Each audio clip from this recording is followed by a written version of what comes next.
Do you ever find yourself feeling a little bored in your relationship?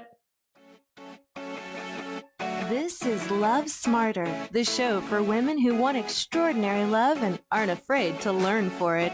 Here's your host, Laurie-Anne King. In today's episode, you will learn the science behind relationship boredom, why it's normal and natural, and you'll also learn how to get yourself out of it. In fairy tales, lovers who endure the ups and downs of courtship are rewarded with the most cherished prize. Yes, happily ever after. But anyone who has been in a relationship that's lasted more than a year or two, let's get serious. We know it doesn't quite work like that. Science indicates that our romantic bliss has a limited window, and this is largely due to something called hedonic adaptation. It's a human being's innate ability to adapt.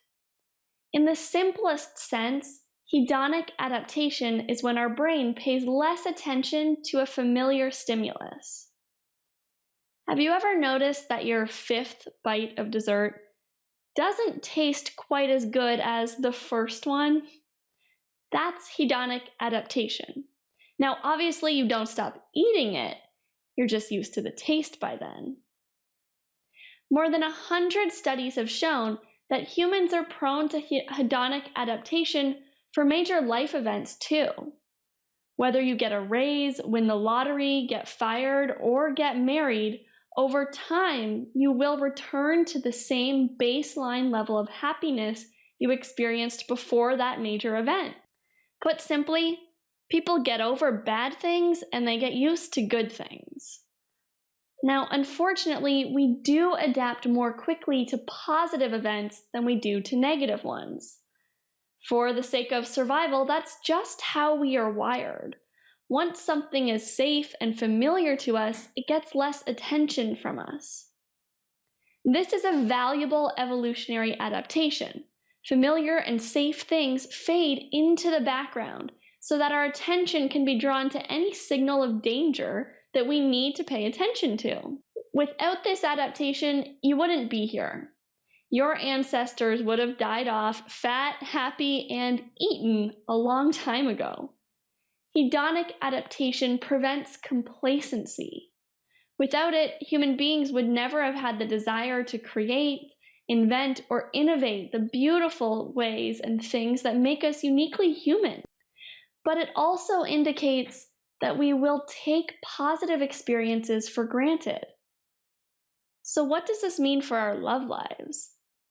Hedonic adaptation implies that if it goes uninterrupted, we will take our partners for granted. We will become desensitized to our partners. Our senses will not be as aware as they were the first time we touched, kissed, or were intimate with our partner. As author Raymond Chandler put it, the first kiss is magic, the second is intimate, the third is routine. Are the best of times really behind us? Science tells us that if left to chance, our default mode of hedonic adaptation will set in, and we are likely to get used to our partners and bored in our relationships. For me, this just won't do. I'm interested in an epic kind of love. I want to remain in love with my husband for the rest of my life. Good news, there is a silver lining. Hedonic adaptation is both the problem and the solution. We know that it drives us to do two things. One, to adapt and get used to something. And two, to keep striving. So keep striving. Keep growing. Your relationship only gets boring when you do. Here are my top 3 strategies for breaking out of relationship boredom. Number 1, create new positive experiences together. Keep doing new things. When you notice you've fallen into the same habitual routines, shake it up. Go do something new together. Go do something fun, exciting, and ideally a little bit dangerous, or at least thrilling.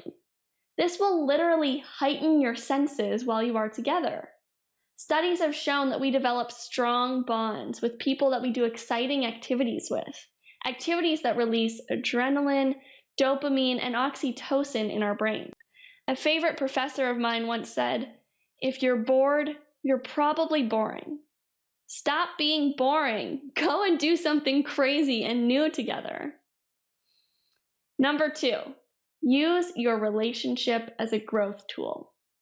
Always be learning about your partner and learning about yourself. If we are constantly growing and expanding, then there is no time for the complacency to set in. Listening to this podcast or watching this video is a great start. You're going to learn lessons that you can apply to your relationship every day. We don't think about it this way, but a relationship is a lot like a business. It's either growing or it's dying. So choose growth. Pay attention to how you are behaving in your relationship and what kind of results you're getting. And if you're not getting what you want, change your strategy. Number 3, raise your happiness baseline.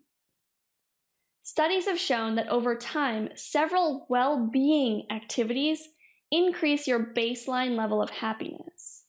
Now, this doesn't stop hedonic adaptation from setting in, but what it does do is increase your overall level of happiness day to day. This is really valuable. It's both a short and long-term play.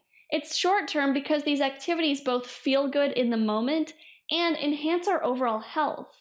And the long-term play is that we're actually adjusting neural patterns in our brain that increase our overall level of happiness for the long term. So what are some of these activities?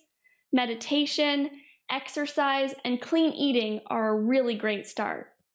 In future episodes, I'll go into a lot more detail in different activities and hacks you can use to really drive up your baseline happiness. But for now, pick one of these and turn it into a daily habit. Let me leave you with this. If your relationship has been in a lull, don't fret. Relationships are full of peaks and valleys and plateaus. It is normal and natural for things to not be amazing all of the time. But what you do when you notice that you are on a plateau is what makes all of the difference. When you're feeling bored, dull, or less than inspired, that is the wake-up call.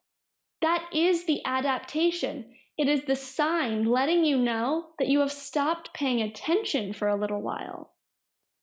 That sense of boredom or restlessness is your relationship screaming at you, "Wake up, we need you."